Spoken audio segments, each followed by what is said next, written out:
लेकिन उससे पहले लोधरा लोटों से पहले मैं आज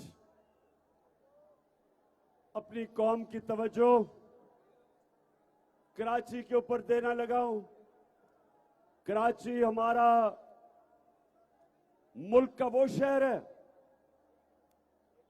जो हमारा फाइनेंशियल कैपिटल है, यानी कराची ऊपर जाता है, मुल्क ऊपर जाता है। लेकिन कराची में इस मुल्क की तारीख के दो बड़े डाकू आए हैं, एक नवाज शरीफ और उसका खानदान और दूसरा आसिफ जरदारी।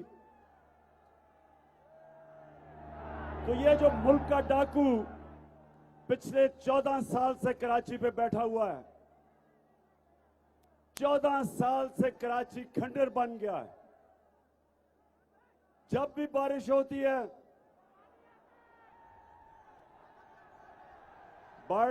है, तो क्या पानी आता है। तो जब बारिश होती है, आज तक ये जरदारी और इसका जो चोरों का टोला है, इन्होंने कभी नहीं सोचा कि हम बारिश की कोई तैयारी करें।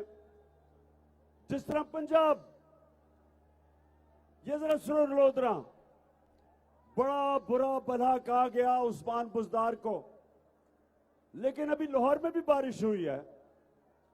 लेकिन उस्मान बुजदार ने अंडरग्राउंड टैंक्स बनाए हुए हैं, पानी नहीं खड़ा होता क्योंकि इंतजाम अरबों रुपया लगा के अंडरग्राउंड टैंक्स बनाए हैं,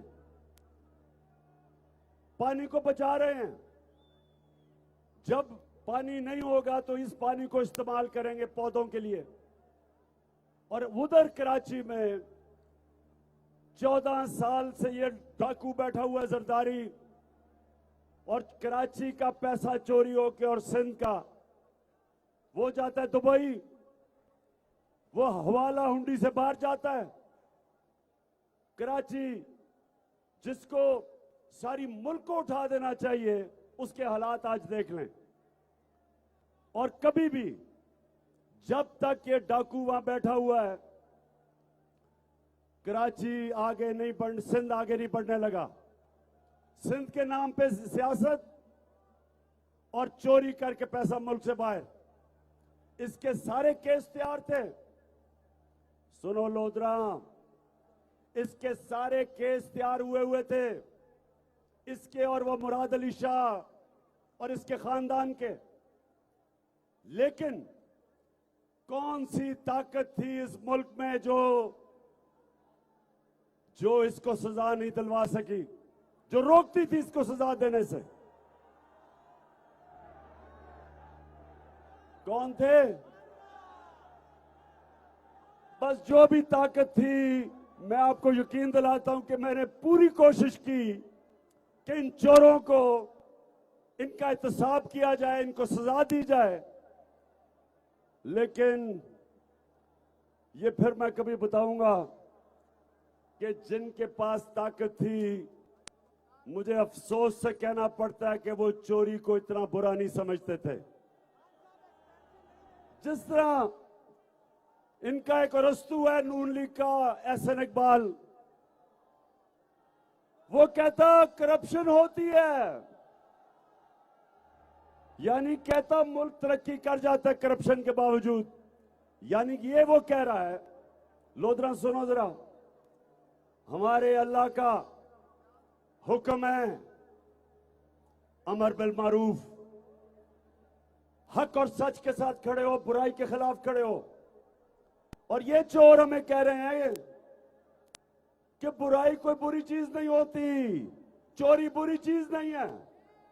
जो करप्शन होती है, पैसे खाए जाते हैं, ये रीत पड़ने दें, इस रीत को मजबूत होने दें, यही पाकिस्तान का मुकद्दर ताबनाक करेगा। तो आज जो सबसे बड़ा सबक है वो ये है कि आपको मैं दुनिया में बहुत से ममालिक गिना सकता हूँ कि जिन्होंने हमारी जितनी करप्शन के बावजूद तरक्की कर ली है। असासे आमदन के मुताबिक नहीं तो तुम्हें इससे क्या?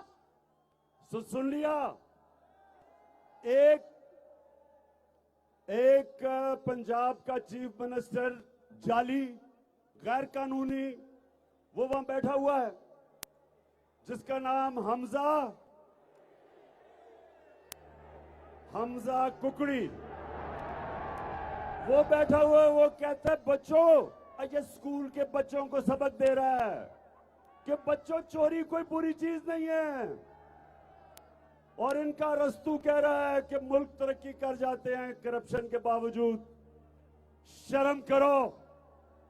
और इनका एक और है, एक वजीर है जिस जावेद लतीफ, उसने अभी क्या कहा है कि असेंबली के जरिए नवाज शरीफ के सारे करप्शन के केस ही खत्म कर दो। तो नौजवानों, आपका मुस्तकबिल है, आपका पाकिस्तान है। मेरी गौर से बात सुन लो। अल्लाह का हुक्म है, अल्लाह का हुक्म है कि कभी वो माशरा ऊपर नहीं जा सकता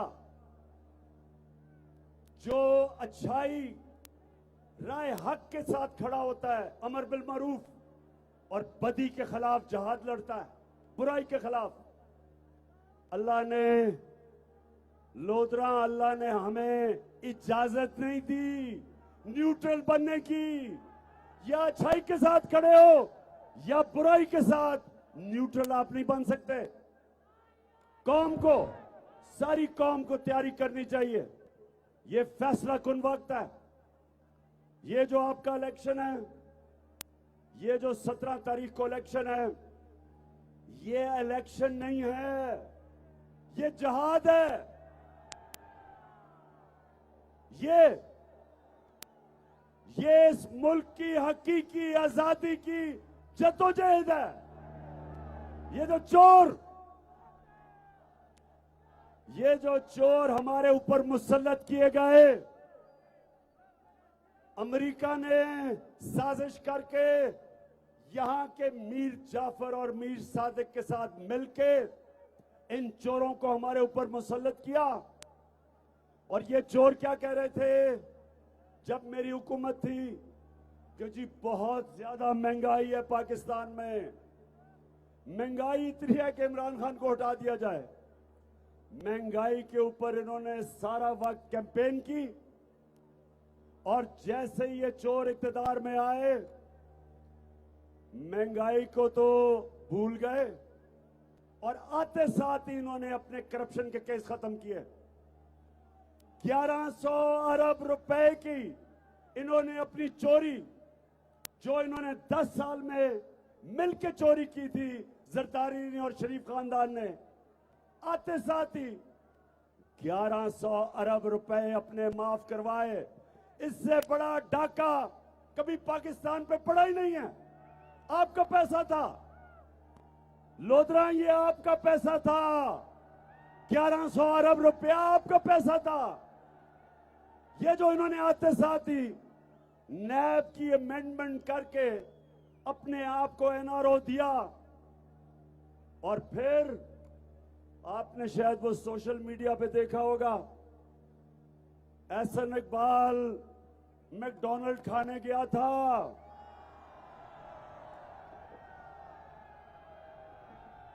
मैकडॉनल्ड खाने गया था तो क्या आवाजें लगी?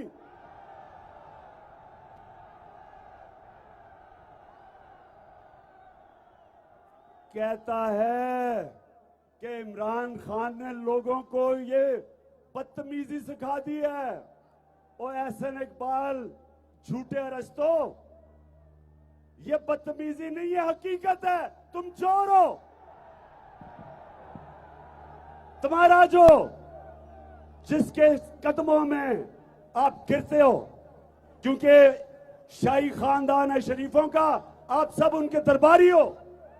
आपको पता है कि नवाज शरीफ इस मुल्क का सबसे बड़ा डाकू है। जरदारी के साथ मिलके इन्होंने मुल्क को मकरूज करवाया, और आपको शर्म नहीं आती कि आप इनके जूते पॉलिश करते हो इन चोरों के, और फिर कहते हो कि इमरान खान ने सिखा दिया जी बदतमीजी करना। ये हकीकत है। 1100 अरब रुपया आपने आते साथ ही इस कौम का हजम किया। आपने डाका मारा 1100 अरब रुपए का। और कौम, मैं आज आपको कह रहा हूं, जिधर भी आपको दुनिया में पाकिस्तानी मिलेगा वो आपके ऊपर दो लफ्ज कहेगा, चोर और गद्दार। गद्दार हो आप। अमेरिका के साथ मिलके आपने वो हुकूमत गिराई झूठ बोल के कि जी बहुत ज्यादा महंगाई थी। जरा लोधरा ये सुन लो, जब से ये आए हैं ये जरा गौर से सुनो। मैं ये जरा सिर्फ आपको आज बताना चाहता हूं कि 2 महीने में इन्होंने इस मुल्क से किया क्या है। दाल चने की एक एक चीज मैं बताऊंगा।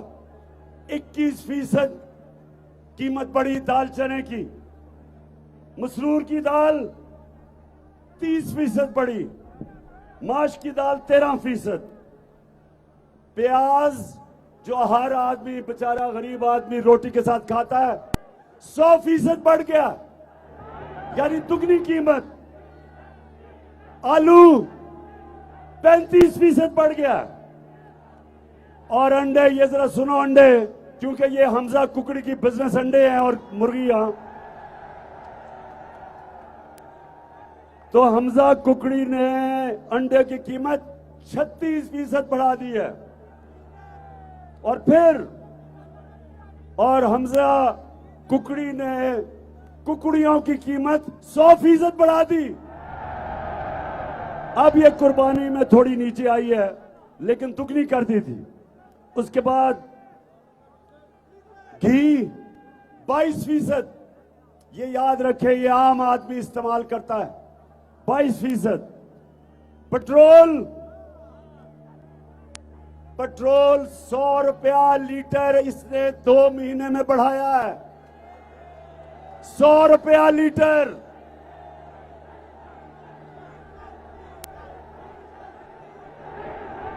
और लोधरा जो हर बेचारे किसान को अपने ट्यूबवेल के लिए इस्तेमाल करना पड़ता है, ट्रैक्टर के लिए,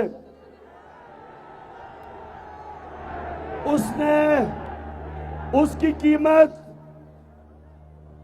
फजलुर रहमान की कीमत 130 रुपया बढ़ा दी है।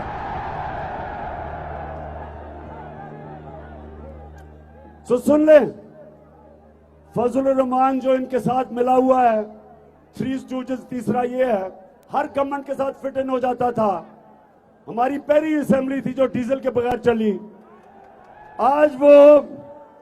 आज उसने अपनी कीमत 130 रुपए लीटर जब से हम गए हैं बढ़ा दी है।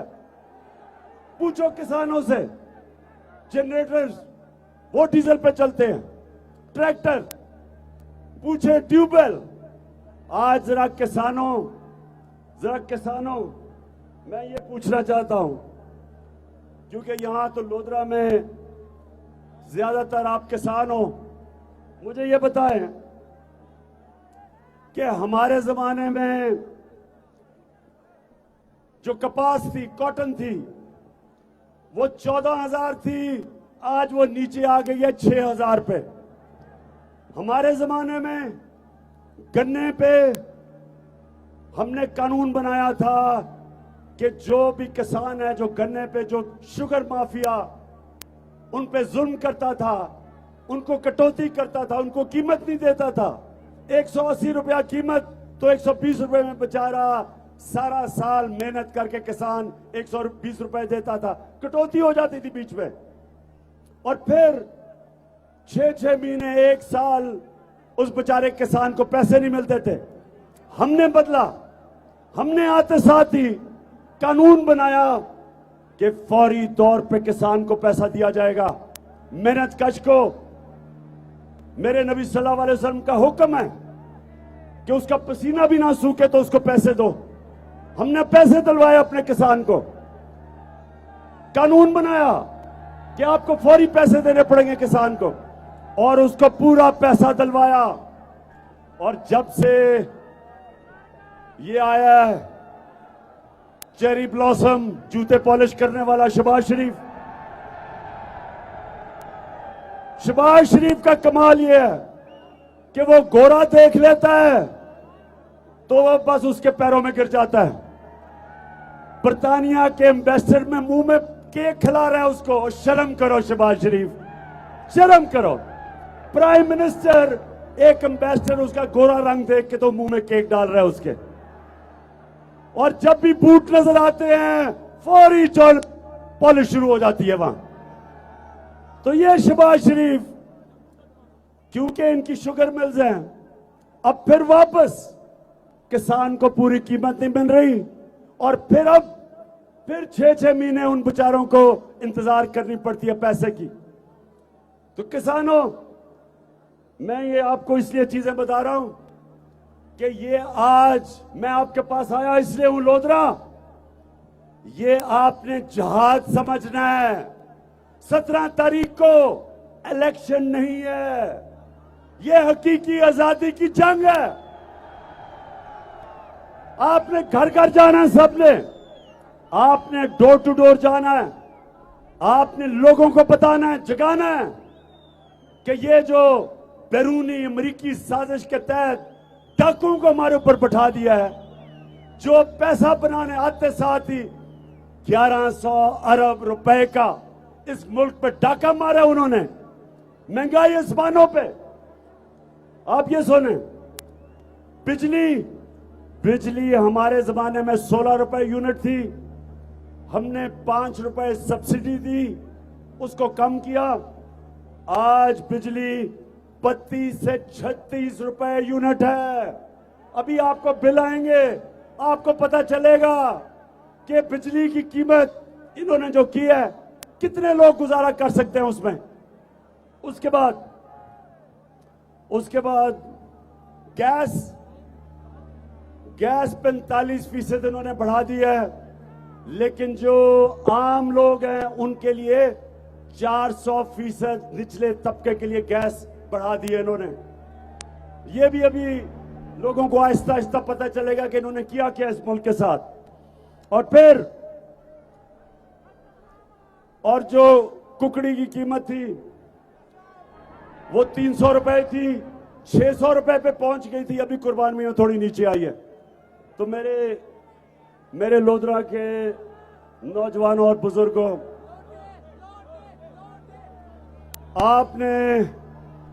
आपने इन लोटों को शिकस्त देनी है। हाथ खड़ा करके मुझे बताओ कि तुम लोटों को हराओगे। ये नौजवानों, मैं अपने नौजवानों से खास तौर पे कह रहा हूं कि ये आपकी जंग है। ये चोर ऊपर रह गए, कौम का वो हाल होने जा रहा है जो श्रीलंका का हुआ है। श्रीलंका का आपने हाल देखा, क्या हुआ श्रीलंका में? श्रीलंका में ये जरा सुने क्या हुआ। श्रीलंका के अंदर हुआ क्या कि उनके जो ऊपर सरबराह थे वो भी खानदान था। यहां भी 2 खानदानों के नीचे हमारा मुल्क 30 साल से ये 2 खानदान इस मुल्क के ऊपर हुकूमत कर रहे हैं। 30 साल से मुल्क को मकरूज कर दिया है। खुद अरबों खरबोपति बन चुके हैं, बच्चे भी खरबोपति बन गए। लंदन में उसने क्या कहा था, मेरी लंदन तो छोड़े पाकिस्तान में भी कोई प्रॉपर्टी नहीं है।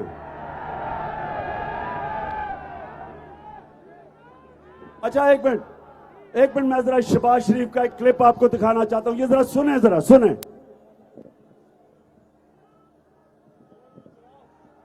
जब मैं आया हूं तो आप समझेंगे शायद ये मांगने आया है, मैं मांगने नहीं आया, लेकिन मजबूरी है। अमेरिका जो है अगर जो है वो चाहे तो इस वक्त पाकिस्तान के लिए इतनी माशी जो है डिफिकल्टीज क्रिएट कर सकता है कि मैं समझता हूं कि हो सकता है हम जो हमारा ऑयल बिल जो है अदा करने के लिए हमारे पास पैसे ना रहे। ऑलरेडी जो माशी हालात जो है हमारे इंतहाई मखदूश हैं। ये सारे वेंटिलेटर जो है ना, ये लगे हुए हैं अमेरिका की मर्जी से लगे हुए हैं। अमेरिका चाहे तो ये सारे के सारे जो हमें जो इस वक्त ड्रिप्स लगी हुई हैं या वेंटिलेटर लगे हुए हैं, सारे के सारे ऑफ हो जाते हैं। Beggars can't be choosers. जब मैं आया हूं, ये एक मिनट फिर से चलाना, ये जरा एक मिनट सुनो, ये जरा गौर से सुनो। ये आपका प्राइम मिनिस्टर बोल रहा है, बोलो। जब मैं आया हूं तो आप समझेंगे शायद ये मांगने आया है, मैं मांगने नहीं आया, लेकिन मजबूरी है। अमेरिका जो है अगर बस जो है वो चाहे बस मैं मेरी कौम देखे पाकिस्तानियों सुने जरा मेरी बात। अब आपका मुल्क जब पाकिस्तान बन रहा था तो मेरा कायदे आजम इस मुल्क का अजीम लीडर एक गुलाम हिंदुस्तान में एक आजाद इंसान था, खुददार इंसान था। और हमारे मुल्क बनने पे जो नारा था कि पाकिस्तान का मतलब क्या, मेरा तेरा रिश्ता क्या, इसका मतलब ये कि आज हमारा सारा मुल्क बलोचिस्तान, सिंध, गिलगित बल्तिस्तान, आजाद कश्मीर, सिंध, पंजाब, हमारा एक ही रिश्ता है, ला इलाहा इल्लल्लाह। हम सब एक कलमा हमें इकट्ठा रखता है।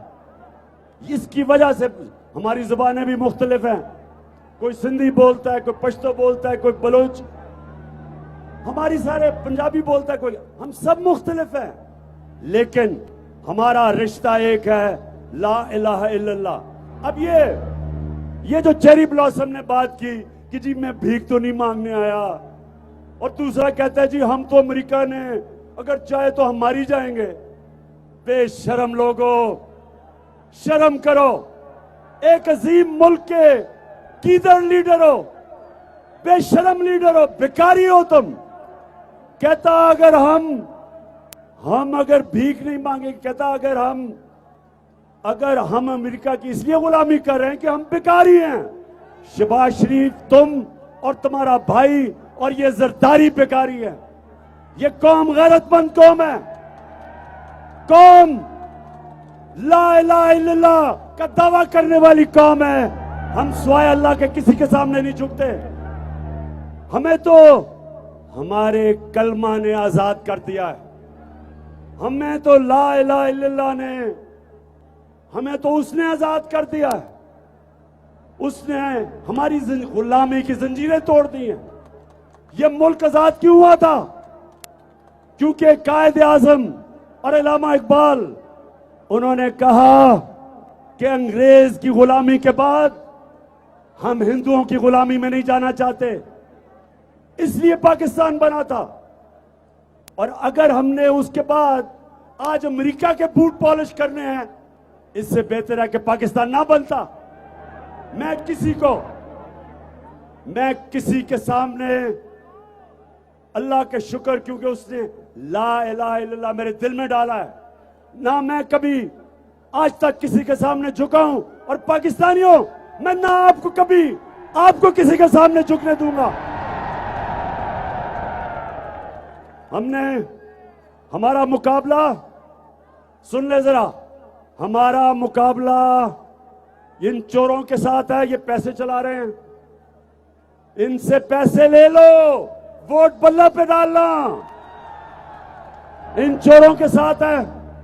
फिर वो इलेक्शन कमिश्नर, वो जो जाके मरियम के और हमजा के कदमों में बैठ के प्लान कर रहा है कि इलेक्शन कैसे इन्होंने जीतनी है, क्योंकि ईमानदारी से तो ये कुछ भी नहीं कर सके, ना पैसे बना सके, ना बिजनेस चली, ना पॉलिटिक्स की, ना इलेक्शन लड़ी।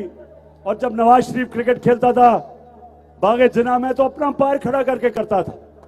तो ये वो लोग हैं, ईमानदारी से कुछ नहीं कर सकते।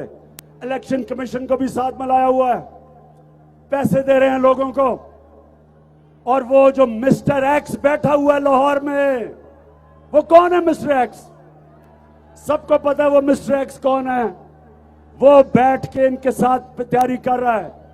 और हम सब ने, पाकिस्तानियों, हम 12 करोड़ पाकिस्तानी हैं, हम किसी के गुलाम नहीं हैं, ना हम किसी से डरते हैं।